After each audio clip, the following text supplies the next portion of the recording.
Hello everyone.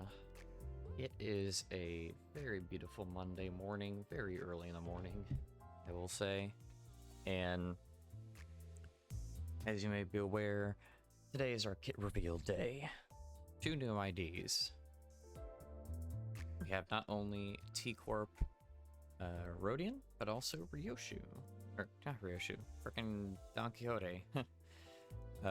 Rodion and Don Quixote to go over. We got Ryoshu already. So, hope you're all excited for this, and I'm just gonna jump right into it here. So, Rodion, it looks like we have 3 blunt skills. 1 envy, 1 wrath, 1 sloth. That's nice. Don't typically get envy and wrath together too often, so nice to see it. 2 coins on the skill 1, 2 coins on the skill 2, and 4 coins on the skill 3. You know how much I love those. Let's see here. Prepare to collect. Skill 1. On use, gain Tremor count. Gain Clash Power for every Y Tremor on target. Simple, easy peasy, like it, happy. On the first hit, you inflict Tremor. On the second hit, you gain Tremor count. And then on hit after a Clash win, also inflict Tremor count to your enemy. Very nice. Self-sufficient. Just win clashes, and it gives you some nice scaling on it. No complaints there. Skill 2, we have Corp Martial Suppression. Deal more damage for every X bind on target. Okay. Bind is really nice to have. I would say bind is one of those really underrated debuffs, because you don't really have teams that like build around bind, but if you can have it, bind is incredibly useful, especially in harder content like hard mode mirror dungeon, of course, and especially against bosses like the Time Ripper. But let's see what else this does. On use, gain Tremor count and gain X Clash Power for every Y Tremor on target. Nice scaling built in there. On hit, gain Tremor count on that first hit, and also you can hit after a Clash win, inflict more Tremor count, and then on the second hit, you inflict bind next turn. If the target has X plus Tremor, inflict bind again next turn, so more bind. Of course, this team, they're just throwing Tremor everywhere. They've got so much of it. I think you'll have no problems there. Excuse me, had to yawn. It's still early in the morning, like I said. Skill 3, Execute Collections. Deal more damage for every X bind on target. Okay, so that scales damage on bind. On use, if the target has X plus Tremor, gain Clash Power. Perfect. And then also consume X Tremor count on self to gain coin power. There you go. So the skill 3 is going to ramp really hard, and may or may not be a nuke depending on how all 3 of those things scale. Usually you only get 2 scalars on the skill 3 for damage, but this one has 3. So really good to see, and hopefully should clash very well. On the first hit, you inflict Tremor count. On the second hit and third hit, you inflict Tremor. And then on that fourth hit, inflict bind. On hit, if this unit consumed Tremor count with skill use, inflict more bind. On hits, if this unit is in borrowed time state, inflict time moratorium. And then also trigger Tremor bursts, then reduce the target's Tremor count. Okay, that fourth hit is really big. That does a lot of stuff. Okay, yeah. So we're getting that Tremor count, getting that Tremor, hitting him with bind, then freaking if we consumed Tremor, which we should, because we should have a bunch, inflict more bind, inflict time moratorium, whatever that is, and then trigger Tremor burst, which is just the icing on the cake with all these IDs. They're all having their own Tremor burst application, which is so good for Tremor IDs, because that is their biggest problem most of the time, is just finding a way to have Tremor burst trigger. But looks like these are doing a very good job. On that defense skill, it is a sloth, is a shield. If the unit is not in a borrowed time state, gain borrowed time at turn end. That might actually be good depending on how much you want to be in that. Well, actually, I think you have to, unless the passive lets you enter it another way. And then on use for this turn, when hit by an enemy, inflict Tremor on target. Okay, it's nice. Let's see that passive. I feel like things will start to make sense here. Turn end. If this unit's HP is between X to Y%, instantly heal Z% of this unit's max health and recover from stagger? Hello? So you're telling me that this ID can't be staggered? Well, as long as you're within a certain range of HP, at the end of the turn, you know, as long as the ID is still alive and falls within that threshold, you just heal max HP and recover from stagger for free. That is really good. That is insanely good, because we've all had to, you know, take that bad clash before. We've all taken that one-sided attack before or get hit by an AoE, and you just have that stagger, and you're just like, ah, man, I hope they don't die next turn. I have to try and, you know, outspeed and try to take all the clashes and all this stuff. Nah, not with this ID. This ID gets slammed and gets staggered, and it's like, nope, all good. When clashing against targets with time moratorium, gain clash power. So another scaling clash power that's just in general on everything. That means everything has 2 scaling forces at the minimum. That's so good, depending on how hard it is. And then it take less damage from targets with time moratorium, which is just the icing on the cake of, by the way, I'm going to tank all this stuff. I'm going to recover from my stagger like it's nothing. And also, I just take less damage from you. You're not going to stagger me in the first place, but in case you do, totally fine. The support passive, Corp martial arts, one ally with the fastest speed gains clash power when clashing against targets with X plus Tremor. Seems quite good, but again, if you're running Tremor, you should probably use these IDs. But just in case you're not, that is good to have. Also, I'm not sure if I mentioned, but the passive is called Golden Time Standoff, which is pretty cool. All right. First, we have 2 different mechanics going on here. All right. Let's take these in chunks. Borrowed time. Turn in at 2+ count. Which we get the borrowed time state by going into our defense skill. Gain haste, clash power up, and fragile next turn based on borrowed time count. Now fragile is bad, but oh my god, clash power up is more than worth it. So I would take that in a second. And then you have haste too, just helping you clash better. Really nice.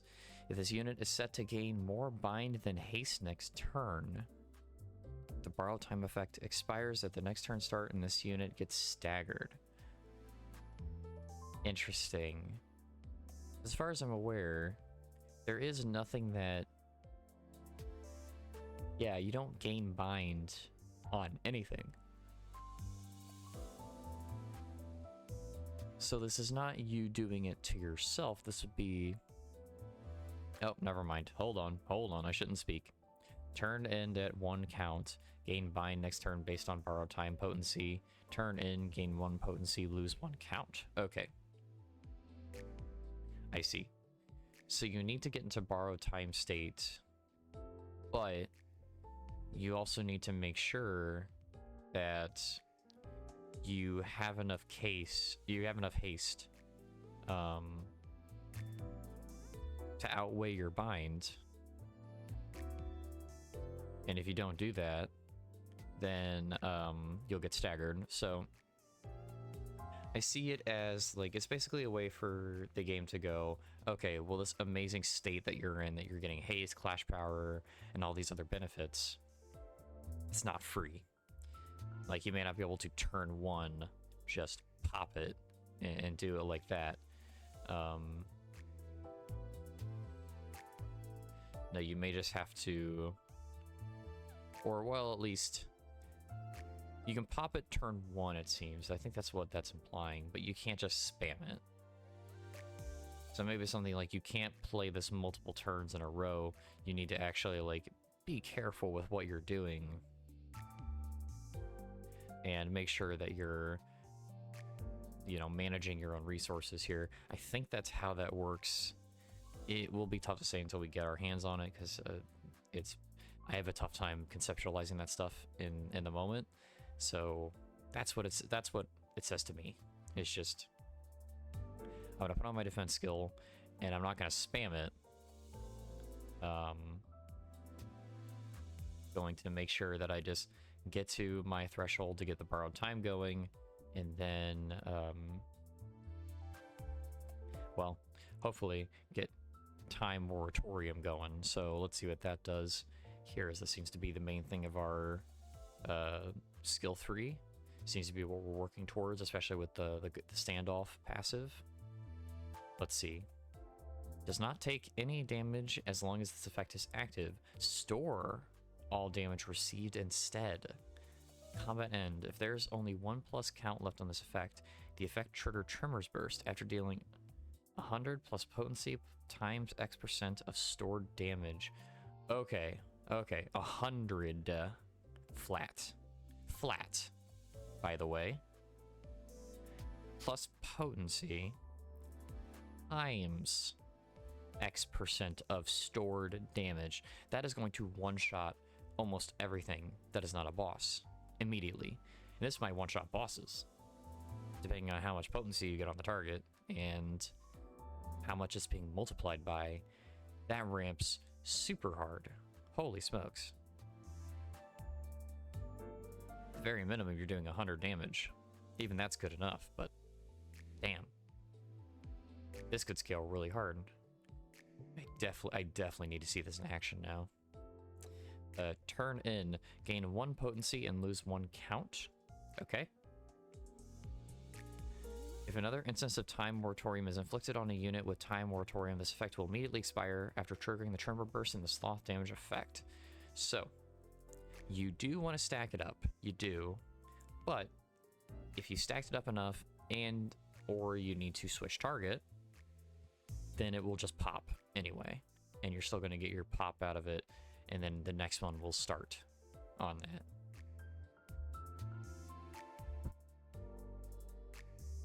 Interesting. I am shocked this isn't the 3-star because of how many mechanics are going on here. But, damn. This seems really good. And I know I say that often, but I'm being honest here. This one, these IDs altogether seem really strong. Like, I feel like they're really putting their foot forward and saying, listen, Tremor is good. We know you know Tremor is good, but we want you to have a team that's like Blade Lineage. You just rolled up to anything, and they just crush it. So here you go. And that's what these IDs are. So that's how I'm thinking so far. But hey, we still have one more to go through. So without further ado, Don Quixote. This was actually the surprise, because I mean, it was the funny thing in the story of like Don Quixote wanted to be part of the group, but just didn't get her chance. But it looks like she's gonna get her chance. And if you did see the trailer, oh my god, the effects on these skills where Don Quixote is doing a freaking DO time stop, hitting the target 5 times, like in a split second through like dimensions and speeding themselves. You know, it's just time stop. It's so good. Let's see what Don Quixote is getting here. So first we have a blunt slash and a blunt. And then same as Rodion, we have a... Oh, wait, no. We have a 2 coin on the first skill, a 3 coin on the second skill, and a 4 coin on the last skill. You know how much I love it. Then we have a gluttony, pride, and a sloth. That's another interesting little combo. Don't often see gluttony and pride together, but let's see here. Let us prepare to collect. Gain Tremor count. Gain X clash power for every Y Tremor on target. Gain aggro to the skill slot next turn. On hit, gain more aggro. And then on the second hit, inflict Tremor. Okay, so she is a tank. Good to know. Interesting. Okay. So this is the tank of the team. They are including more tanks in the team comps. I do appreciate it. The butlers don't have one yet. It might be Heathcliff, but even just having one ID that is doing tanking stuff that's having aggro, I do find that it does help out a lot, especially for an ID that wants to get hit. So, I mean, hey, that might be solid, depending on how well Don Quixote can mitigate damage or do whatever.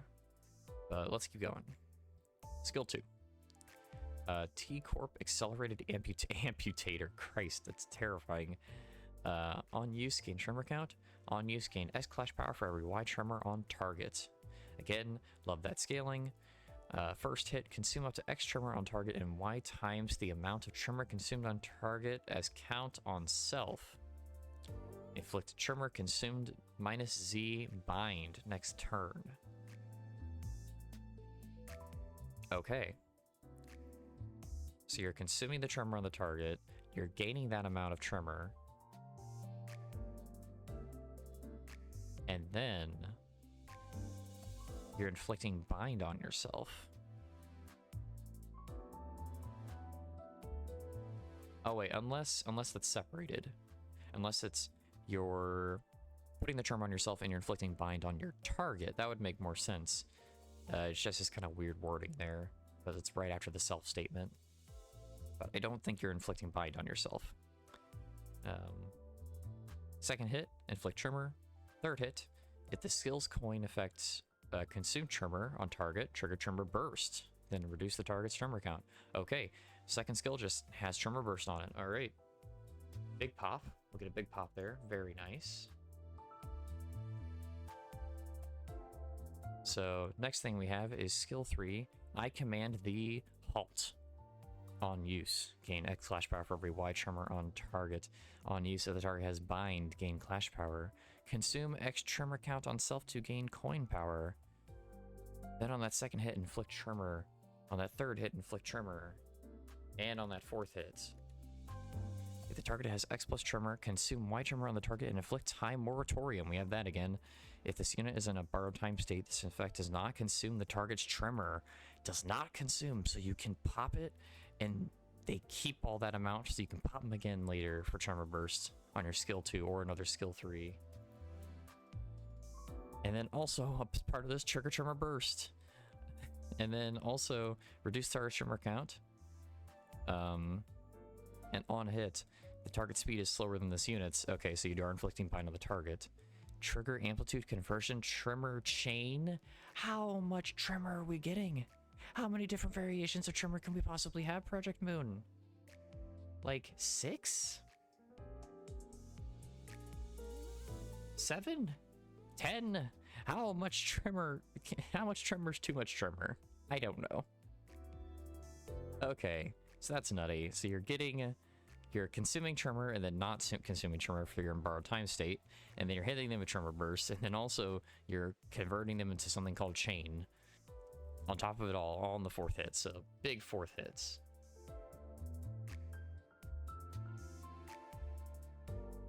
Alright, next, our defense skill. I shall summon the time. That is really cool. If this unit is not in borrowed time state, gain borrowed time at turn end. For this turn, when hit by an enemy, inflict Tremor on target next turn. Okay, so these are IDs that want a setup turn. You need at least a setup turn to get your borrowed time state going and to get all your stuff going with all this.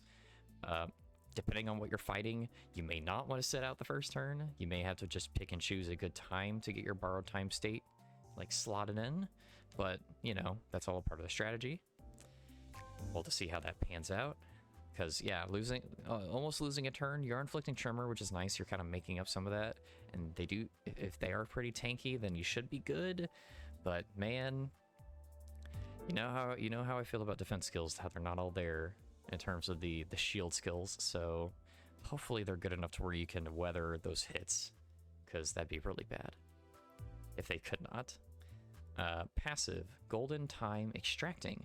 Turned into the student's HP between X and Y%, instantly heals 8% of the student's max HP and recover from stagger. This unit also just cannot be staggered as long as you hit the criteria.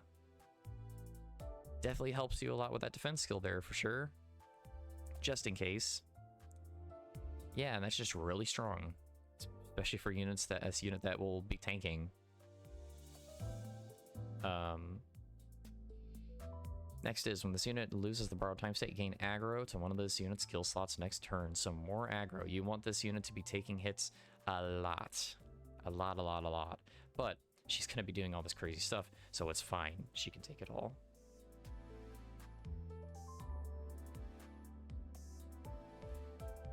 Next we have the support passive. 2 Corp Physics Distortion Field, which is cool sounding. When one ally with a slow speed takes damage from enemies with Tremor, take less damage.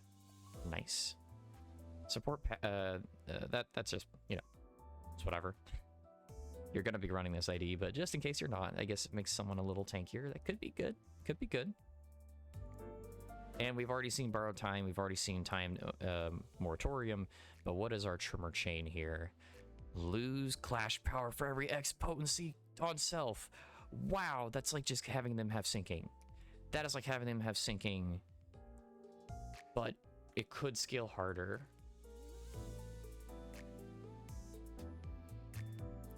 Wow.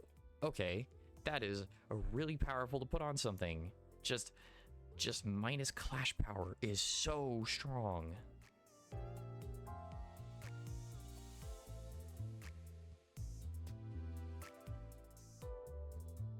Okay, now that does pique my attention a lot, even more so than it already had. That's really freaking good. Okay, let's see. What else do we have on this chain target here? When hit by skills that trigger Tremor Burst, raises the stagger threshold by the effect's potency. Okay, so it even makes it easier to stagger them. Turn in and reduce count by 1, and then interacts the same way as normal Tremor does as to the raise and effect of Tremor potency and count. Okay. That is a insanely strong debuff here. And all that has to happen is that the unit has to be slower than this one. My god. This team's gonna be crazy. This team's gonna be crazy. What can I say? I think you have Faust thrown in there. Throw Faust in there. Don't care what ID she's on. Throw her in there. She's got the frickin' 4 Tremor bursts in a row, right? Some of the most damage in the game already. Throw her in. I don't know how something can live on the screen with this team in place. I take it aback. We are entering a Tremor meta. I'm calling it. I've never believed it before. I've never believed it, but now is the time. You're gonna get into Tremor. Now's the time to do it. I'm gonna get into Tremor now with this team. I'm gonna build this team. There's 4 units. Hopefully a 5th is coming. I would love to see a 5th. Please give me a 5th unit so I can run a full team. Otherwise, I'll just run Heathcliff in that last slot, I think, or maybe someone who's better. I don't know a lot of the meta Tremor IDs, so I'll have to look at that one myself. But hey, really solid stuff. Love these IDs. They are so cool. The effects are so cool. I would just use them for the effects alone, especially frickin' Don Quixote's time stop deal. I'm gonna hit you 4 times in the stop time, and just yeah, no, I just have nothing more to say. Really solid kits. Really been enjoying the event, and can't wait to see what happens next, especially since we're heading back to the Warp Train and the next event, Murder on the Warp Train Express. Doing classic detective novels here, it seems, and might be getting more Warp IDs, which, hey, Chargers have kind of been in a bad spot for the first time ever. I guess, well, okay. I should rephrase that before this goes out of whack. Okay. Charge is not itself in a bad spot. The Charge team is really good. The Charge team clears stuff, just like it always does, and it's only gotten stronger with better ego gifts and all that jazz. But. Charge is boring. Charge is really boring now, because for most IDs, it does nothing. For most IDs, Charge is completely passive. It just gives them buffs to their skills, and then you may get, like, the shield out of it. The only Charge IDs that really feel, like, you really feel when they have their Charge going crazy is Don Quixote and Ryoshu. But outside of that, Charge needs some more interesting things going on, so hopefully they take a look at Charge here in the future. But besides that, that's all I've got for today. Thank you so much for watching this video, and I hope you really enjoyed it. I do love doing these, and as long as you enjoy that, I'll keep making them, and I do enjoy making them myself, so I'll do that as well. It's both of our considerations. But as per usual, thank you so much for watching, and I will see you in the next video. Bye bye.